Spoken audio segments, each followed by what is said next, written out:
Hello, and welcome to the Simply Business Interview Podcast, a podcast created by business owners for business owners. I am your host, John Jennings. And I believe that most business owners are working way too hard for much too little. And one of our issues is that we overcomplexify things. I believe the answers are almost always within us or within our reach. I like to say that I'm a simple man with simple ideas. So welcome to Simply Business. Today, I'm joined by Scott Massey, who's the co-founder and CEO of Anew. Scott, thank you so much for joining us. Really excited to hear about a very interesting story. I've surfed around your website and learned a lot, but I know there's so much more to learn. So tell us a little bit about you and Anew and what you do to kind of kick us off, and then we'll go from there. Well, John, thank you so much for having me here. It's really exciting to tell you about our story. As you mentioned, I'm the co-founder and CEO of Anew, and we believe in empowering everybody to grow pure produce. And that's working with controlled environment agriculture technologies, which have a tendency to be quite complex. Our job is making it very simple so that anybody can be useful, and the ability to use the technology and produce their own food and grow plants at home or in their community. Very cool. And so just give the very basic description. I've looked at your website. Maybe the viewers or listeners haven't yet. So just tell us what is this home? What's it look like? What's it? How exactly does that function? So externally, it looks not that all different from a refrigerator. A box with a door that opens, but inside looks profoundly different. Instead of being the tomb of food, which refrigerators unfortunately often are, this is the womb. This is a center of creation. This is a machine that actually grows plants that the user may choose to consume, or in other cases, may even transplant the plants to their external garden, which we see in a lot of instances as well, which is really exciting. We work in the field of controlled environment agriculture, oftentimes referred to as CEA. Now, that's a very broad and encompassing term, which at times includes even greenhouses, which is in a way a controlled environment. But greenhouses utilize natural sunlight, and they still are outdoors for the most part, which means they are susceptible to the outdoors. Oftentimes, greenhouses see a reduction in productivity in winter months when it's very cold outside, solar hours at a minimum, and can also experience thermal excess in the summertime as well. What's unique about a vertical farm, which both fall in that CEA kind of umbrella term, but vertical farms differentiate themselves in being totally controlled. No dependence on the external environment at all. It doesn't matter if you're in the middle of a city, in the middle of a forest. If you have a controlled environment system with reliable utilities, you are able to grow self-sufficient from an external supply grid. And what we have created is effectively the vertical farm for the consumer and for the community that allows an individual or a group of individuals to be self-sufficient in produce production. And the experience is really like Keurig, where consumers have a monthly subscription of a consumable that they simply place inside the system and harvest when hungry from the device. Very cool. In my mind, the best way I probably could have described it is a inside domesticated greenhouse. It's probably and I knew you would do much better than that. So I appreciate that. That's a great way. That's a great way to look at it. The personal greenhouse, personal farmer's market, year round, uninterrupted, within arm's reach. Yeah. So what inspired you to do this? This is really interesting. We're here in the Midwest. I mean, we're certainly here in farming areas, but is that kind of the root of this? How did this come about?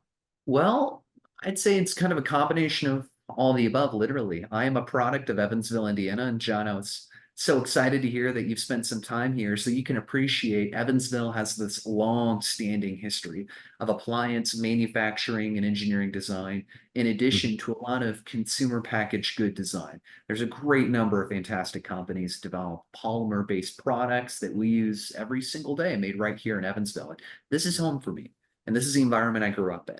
I had the great privilege to then go to Purdue University.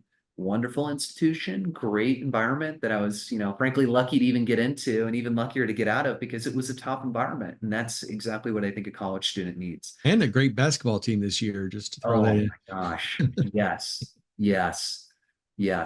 Couldn't We agree. won't go off on that tangent, but just You mentioned Purdue, made me think of that. Go Yeah. ahead. But yeah, Purdue treated me very well. I really gravitated towards mechanical engineering technology, specifically Mhm. working with mechanical design systems. I worked my first few kind of internships, real world jobs while in school for an oil equipment company. And the premise of that job was basically bringing petrochemicals, oil, kerosene, diesel, biofuels, you name it, liquids from point A to point B and Mhm. doing so as cost efficiently and energy efficiently as possible. And while that was a really good company and a great experience, I think it more so instilled a technical skill set that really gave me kind of a unique edge in a field that was just beginning to blossom, pun intended, because that field was indoor farming. Around my junior year at Purdue University, so this would have been around 2015-ish timeframe, there was a job opening at the horticulture college looking for a mechanical engineer and technician similar to myself that had the exact skill sets that I kind of uniquely had. And the Mhm. premise was a NASA funded hydroponic research study that was identifying the most energy efficient wavelength of light, which is a complicated way of saying the most energy efficient color of light using LEDs to grow plants in a controlled environment system. And the premise of that study was to find insights that would ultimately influence the design of cultivation systems for future space colonies.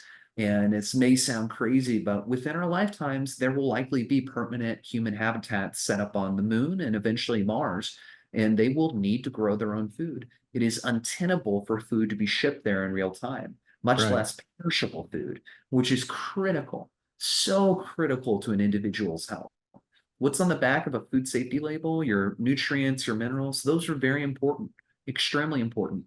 But there are hundreds of thousands, if not millions, of phytochemicals, things that have incredible benefits for individuals' health, and they're extremely difficult, if not impossible, to synthetically recreate.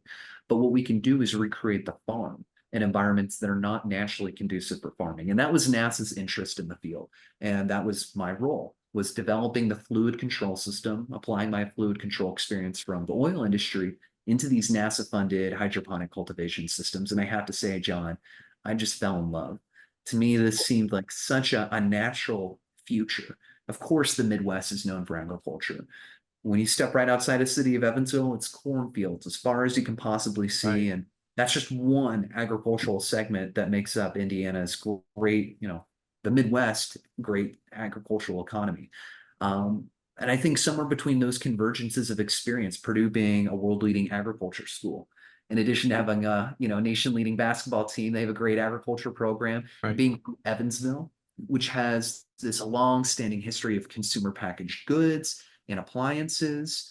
I kind of had this aha moment where I think all these experiences converged at once. NASA is trying to find ways to farm effectively using no resources in a Yeah. closed. And this technology, which can solve a lot of the greater environmental inefficiencies and challenges we see in agriculture today, could be applied at scale. Yet we're seeing a lot of challenges, I think, with commercial vertical farming that, in my mind, is best applied as decentralized as possible. And this is where I think the appliance industry really plays into this.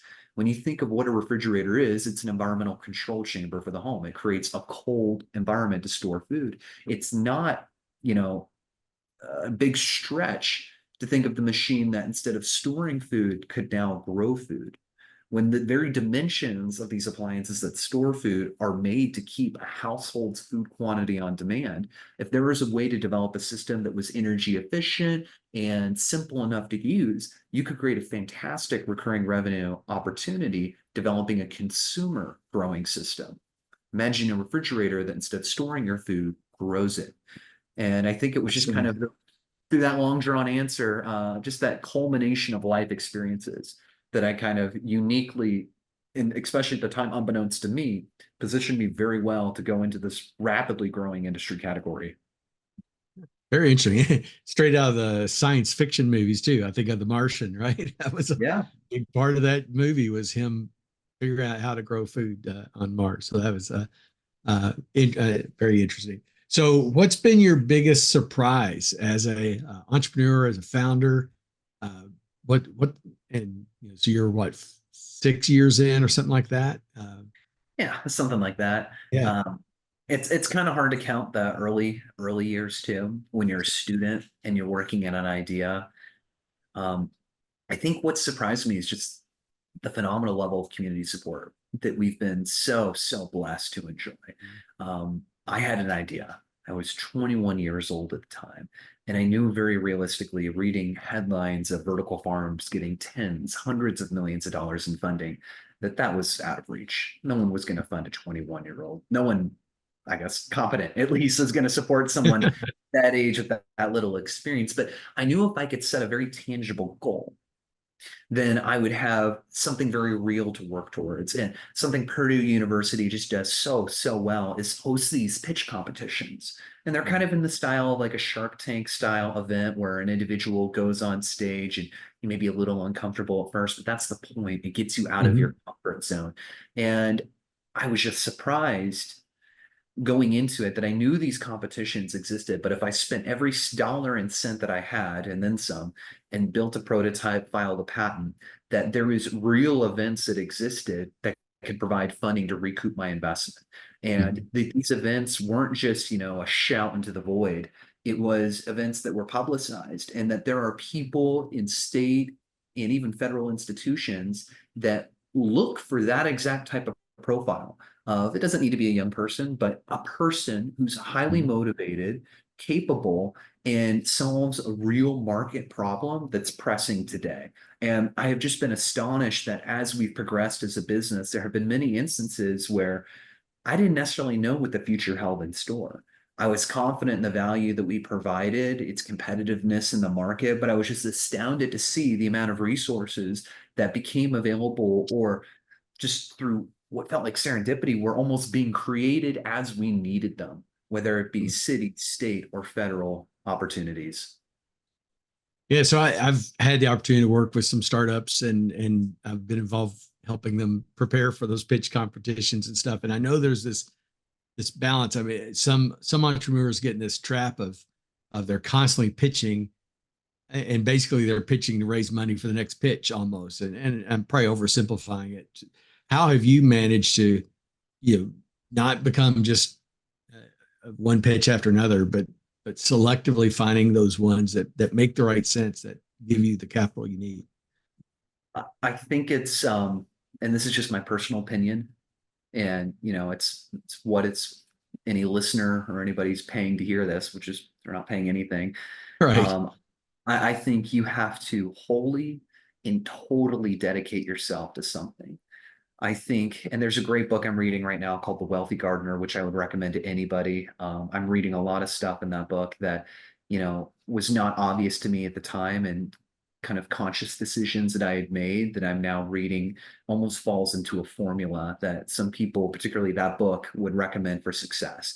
You have to be able to totally separate yourself from any distraction other than what is success for this business.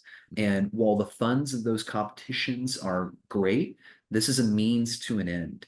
I was delivering newspapers at night as a full-time student at Purdue's campus newspaper, The Exponent, great publication. I was delivering newspapers at night, 1 a.m. to 4 a.m. every day, then going to class, then working on my business and competing in the competitions. I got into a rhythm where I was sleeping 2-3 hours a night. And I think by anyone's, attachment of that experience, I think they'd say that's probably pretty miserable. Yeah. The funny, I loved it. I absolutely loved it. For every competition that we won, I got the managing editor of the newspaper to publish an article about our competition win. And before I knew it, we had a series of publications of free marketing, and I had individuals lining up to buy the product, which took care of my sales for me. So my advice with these competitions are, use them. Absolutely take advantage of a resource if you have it available, but understand that it is a means to an end. You can go through these competitions for a period of time, but the entrepreneurial ecosystem isn't that big. At a certain point, you're going to use all the competitions, or have applied to all the competitions that exist. When you lose, ask why. And I really mean that. Ask why, not in some, kind of defiant sense of why not me. Right. Not a victim sense, more of a what about this as an opportunity. Yeah, what about this decision could have been better from my perspective, knowing that I, as the applicant, was perhaps not the most competitive option at this specific point in time. How can I learn from this experience and improve? And I think eventually you'll reach this point where the suggestions you are getting from competitions, and the judges are always really good, volunteer people working on this stuff, but there's only so much advice a person can give you from a 15-minute interaction without you having actually delivered on your product. So by all means, go to the competitions, but use them as an opportunity, kind of a vehicle, Right. to deliver upon your product and start learning that feedback as soon as you possibly can, because that's where the real learning comes from. You could spend years in an entrepreneurial incubator, and entrepreneurial incubators are a great thing. There's many I'd highly recommend that served as a great benefit in the business, but they're only as valuable as the insights that you bring to them. If everything you have is a theory and you don't have any evidence, however anecdotal it may be, that you sold one product to one person and one person was giving you this very real testimonial, listen to that. Listen to that, because that can be hugely insightful on how you need to change your product, completely change your business, define who your customer is. And I just find it really useful to get that feedback in real time, because normally you have to work with business advisors, you have to go through some sort of consulting service, and you can get that for free from the competition. And to be honest, that's the real value that they have, not the prize, the feedback that you're going to learn from experienced entrepreneurs. I hope that answers your question. But I think the judges, I think they can sense that. I think when they see that you've thrown yourself to a cause, and it's like the full measure of devotion. And this may sound arrogant, but some of the competitions I would walk into, every single person I would be competing against had a PhD and was, 20 years into their career, had numerous publications. I didn't even have my bachelor's degree yet. I was struggling to graduate on time, but I may have walked into that event and laid down the newspaper on the judge's desk, said, "You may have read about us in the last competition that we won the previous month." And I think just that small little sign right there shows that at the very least you're working to market yourself. Yeah. I love your confidence. I love how you and I use this all the time with my clients, but take any loss, any time something doesn't go the way you want it to, turn that into a learning opportunity to make us stronger, inspire us to move forward, all those sorts of things. So in that vein, I guess, what is one of your best tidbits of advice you picked up from one of those judges?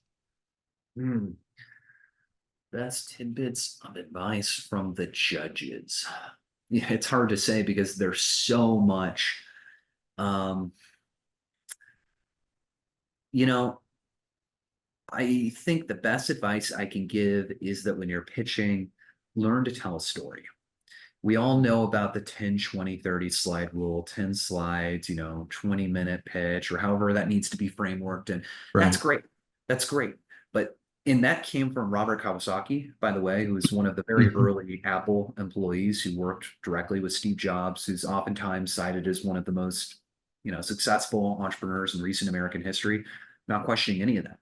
But if you look at how Steve Jobs himself pitched the product, the original Apple computer, it wasn't following any conventional slide deck rule. Right. It was the bicycle analogy. And I'll just kind of quickly recite this for anybody listening to this that's not familiar with it.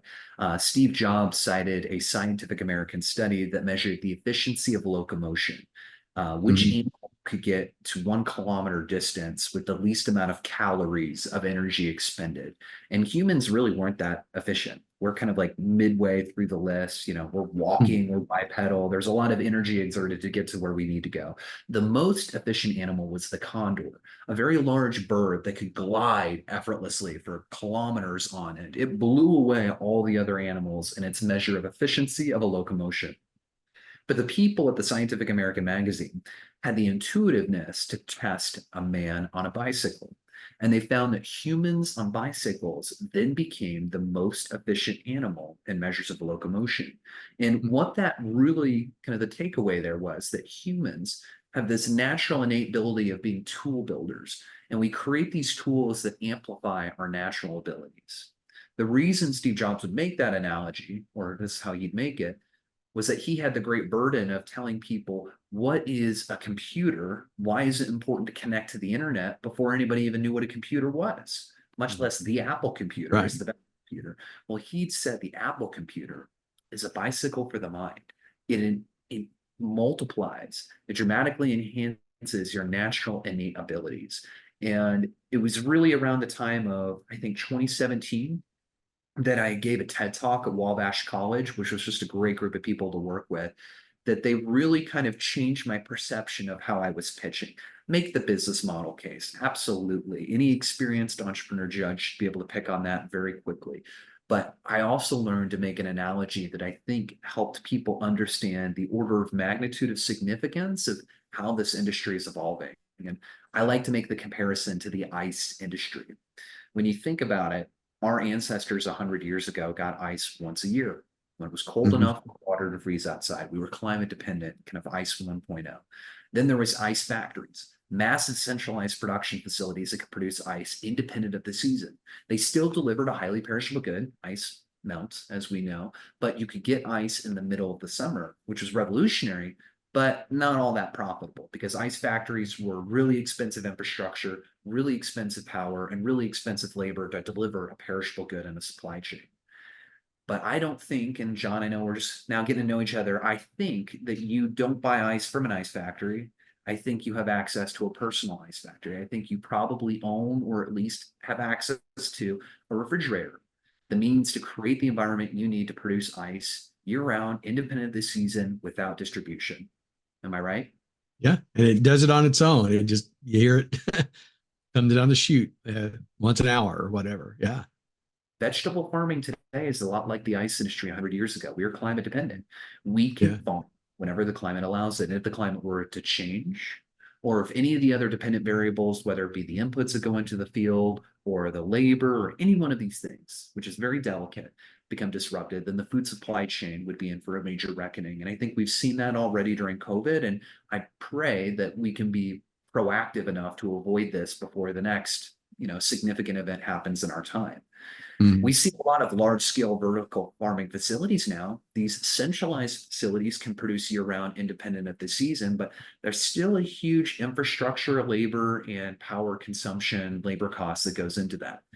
But we're of the belief that much like how the ice industry decentralized to the consumer experience, much will be done the same with controlled environment agriculture. That is this kind of analogy I'm getting at. One of these things that I've from these competitions, that whenever you can explain historical precedences of something that's similar for all the right reasons, and you can draw a parallel between what you are kind of prophesizing, for lack of a better word, you lead the audience into, I think, better understanding what this will become, when right now we're talking about something that isn't today. Does that make sense? Yeah, that's great. And I hope people are listening. You're taking really abstract ideas like producing ice and applying it to your to what your design, your technology, and basically using that story to tell your story. And that's awesome. And I hope people are hearing this because I've judged some of these competitions before, and I've sat through several of them, and a lot of them is they follow that PowerPoint principle, like you talked about, the 2030 or one of those. You can say, okay, I can actually, this looks just like the a pitch from last year. It's just different words on the page, but it's almost the exact same pitch. So love that application. Hopefully, that's something people are picking up on, that you've been successful not just because you followed a formula. You've kind of built your own formula based on past success in other markets. And I think I've kind of pieced this together as we've gone, and I think each audience is different, but I like to start with the intangibles and draw those comparisons. Ice is a climate dependent process. Ice is a perishable good that's very labor intensive, and it's already become decentralized in its means of production. So I think it's very easy for the audience to accept that in that same historical transition, that the same could be applied for growing vegetables.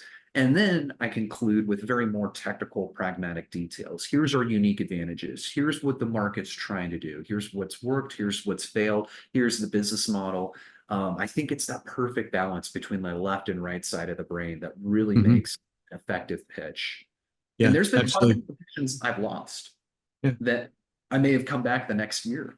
and come back with that feedback and may have won. And I find those to be my favorite experience, my most favorite experiences of all, because it gives me an opportunity to show what I've been up to for the last 12 months and talking about the progress in the business. And yeah, I'm just grateful for having had those learning experiences. And this is something that is becoming more available internationally, but I think it's something that's very uniquely American too. Yeah, And very cool. Well, speaking of accomplishments, I know you've had some recent awards. Why don't you share a little about how you've been recognized? Yeah, we won the Agronovis Hunger Tech Challenge, which was a surprise. That's a competition that we had entered into in years past, and I think presented in some marginal increase in progress over the time. And what I really like about that competition is it's looking for market-driven solutions towards food insecurity, not just in the state of Indiana. They like to see it being impactful in the state of Indiana, but they want to see it also be replicated or replicatable outside of Indiana, nationwide, and beyond. So we were so honored to get that award at the Mirror Awards put on by TechPoint in Indianapolis just this past weekend. And that came right at the same time we also announced winning a significant grant from the National Science Foundation, the TSIP grant, which enhances our ability to produce our seed pods. So two huge victories that we're extremely proud of and very thankful for as an organization at ANU. Very cool. Very cool. So how big is your team? How you started this several years ago, but what have you built it up to, and where do you see yourself going in the next year or two? Well, we're up to 10 full-time people now. I'm a little limited in what I can share what the future will hold in store, but if anybody were to follow us online, they would see, I think, a lot of exciting announcements as they come. I see us becoming even more impactful than we already are. I think we've made a lot of waves within our industry category, but now I think these waves can be felt through industry and society broadly. There's an incredible amount of water consumption that goes in towards aquaculture. And even more when you consider the fact that we overproduce, accounting for 30 to 40% supply chain losses from the point of production, which is typically the state of California, distributed elsewhere in the United States if it was not imported to the United States. And frankly, there's not really a reason for that. There's not a technical reason that needs to happen, because with hydroponic farming that can use more than 90% less water, we can have massive reductions in water consumption, massive reductions in virtually all forms of greenhouse gas emissions. By not having to have near as many trucks on the road or very energy intensive refrigeration, there's huge reductions in carbon dioxide. But that is frankly, John, small in comparison to the impact we can have on far more potent greenhouse gases like nitrous oxide or methane. Nitrous oxide coming from diesel trucks on the road, a lot of heavy equipment in the field, which aren't necessary in our model of a non-perishable seed consumable, locally grown, and methane, which oftentimes arises from the anaerobic decomposition of organic matter in landfill. When you put rotten food, and unfortunately a lot of food goes eaten in this country, all that produce either spoils in the supply chain or the consumer level that goes to the landfill turns into methane, an extremely potent greenhouse gas. Well, we've developed compostable seed pods that you can actually compost these plant-based pods in your yard, and they will completely disintegrate within 1 year's time. In some instances, users are actually replanting it in their garden and getting secondary and tertiary harvest all from that same pod, which is really, really cool to see it then become carbon negative. That's many trucks that weren't even on the road anymore because of its kind of multi-generational productivity. So really, it's the impact we have on the environment and for society is probably what we get most excited about. I read some statistic on LinkedIn recently that the United States spends upwards of $2 trillion with a T, $2 trillion a year on Medicare, Medicaid cost, combating diseases caused by just poor diet alone. Things like COVID, diabetes, heart disease, so many things come from a lack of adequate nutrition. And while there is a lot of food in this country, I don't think starvation is necessarily a pressing issue in America. The kind of deficiency in nutrients is a pressing issue. And it's in these healthcare expenditures, which I don't even think captures lost worker productivity that could have been regained. So just imagine the health benefits we can have by embracing the mindset that food can be thy medicine. of having Yeah. fresh, healthier produce abundantly available to all, that is something that we get extremely excited about. And everything that we do towards commercialization is seeking towards empowering that mission that we describe as pure produce. Yeah, that's very cool. And I'm a few years older than you. I wish I had known more about the importance of, garbage in, garbage out, even when it comes to what we eat. I think it's absolutely a lot of truth to it. And yeah, unfortunately, most of my generation spent, we were raised on a lot of processed food. We're paying for it now and health issues as we get older. So I think that's some really wise stuff. Last question, just keep it kind of brief, but just the idea of someone, you're obviously a young entrepreneur, someone that our listeners can look up to. What one piece of advice would you give that college junior that has an opportunity to has something in their mind floating around? What would you share with them? There was some really good advice that a mentor named Steve Onderhar gave to me a few years ago. And his advice was that if your dreams don't scare you, they're not big enough. Yeah. Don't be afraid to dream big, because if you're a young person now, or any person listening to this, it is unquestionably going to take you years. It will not be an overnight success. It will take you years to even get to a point that you have a functional product, let alone a viable, profitable business. And don't let that deter you. Let that excite you. Understand that the industries of tomorrow will only exist because of those innovators' work done today. And it's going to start with a very small step. And another famous proverb, an African proverb that I love, is if you want to go fast, go alone. But if you want to go far, go together. If you want to rapidly get through that prototype development, establish your MVP, your minimal viable product, by all means, go. Don't wait. Don't wait for some external validation. Very carefully calculate the risks that you're doing because you have limited resources, but learn that feedback sooner rather than later. And once you learn that feedback and you continue improving it, that's where the rubber really meets the road. That's where real innovation starts to happen.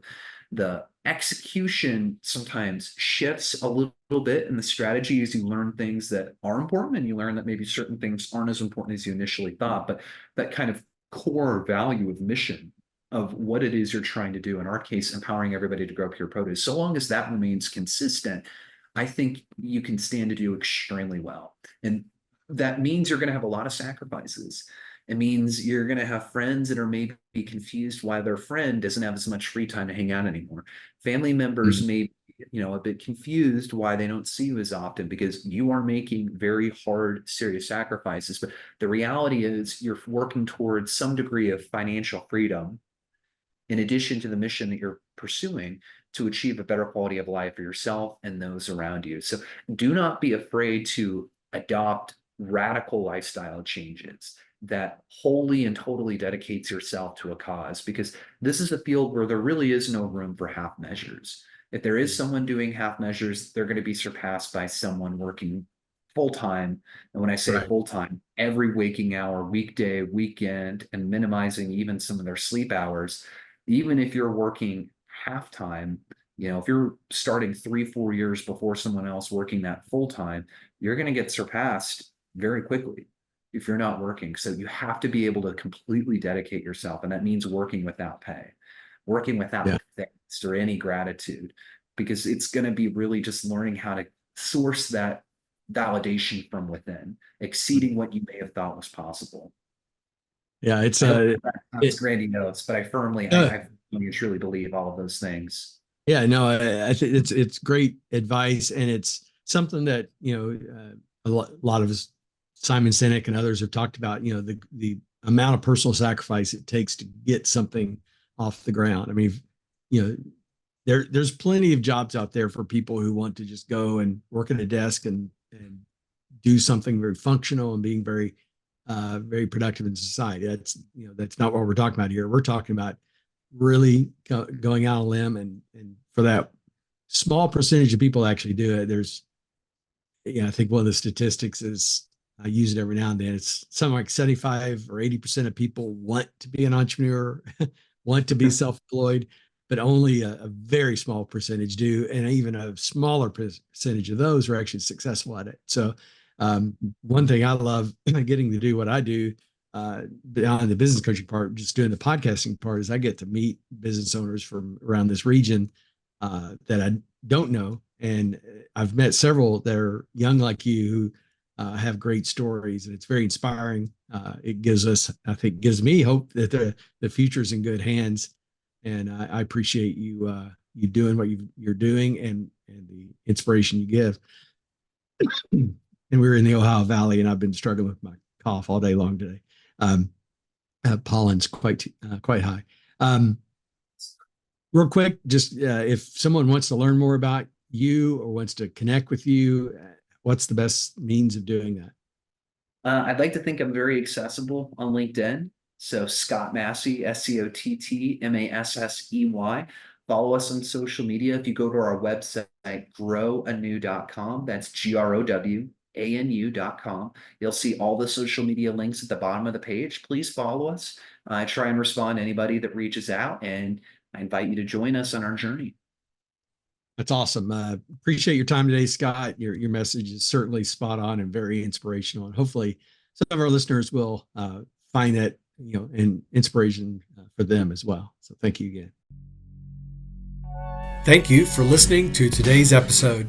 If you liked it, please share or like it on whatever platform you use. You can find me on social media. On most platforms, I'm John K. Jennings. My first book is also available. Your Baby is Ugly tells you about 10 truths that business owners need to hear, but often won't, and how to overcome them. You can find it on Amazon. Just search for Your Baby is Ugly. And be watching for our next episode, where I'll interview another business owner who will share their stories and insights into what it's like to create a great business.